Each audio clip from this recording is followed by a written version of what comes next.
Hello po, ang taong maramdamin, madaling tablan ng sakit. Parman buwelva po uli. Ang taong maramdamin ay madaling tablan ng karamdaman, ito ay base sa pag-aaral.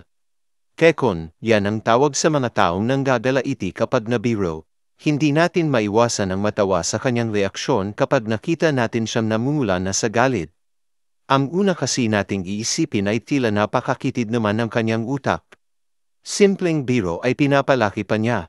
Ngunit tiyak naman na mawawalan ka ng kibo kapag hindi na niya napigilan ang kanyang emosyon. May tendensya kasi na bigla ka na lamang niyang sapakin.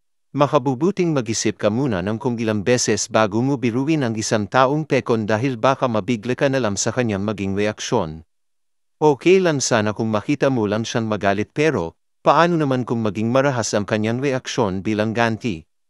Hindi mo naman siguro gugustuhin yun, ano? Ikaw, pekon ka ba? Kung ikaw ang tipo ng taong madaling mapikan, siguro ay kailangan mo ring pakiramdaman ang iyong sarili.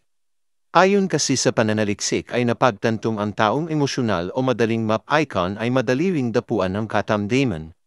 Sabi kasi ng ilang American scientist na diskubre nila na ang physical or social pain ay pinuproseso lamang sa parehong bahagi ng utak ng tao, kaya naman kung siya ay maramdamin, madali rin siyang tablan ng sakit.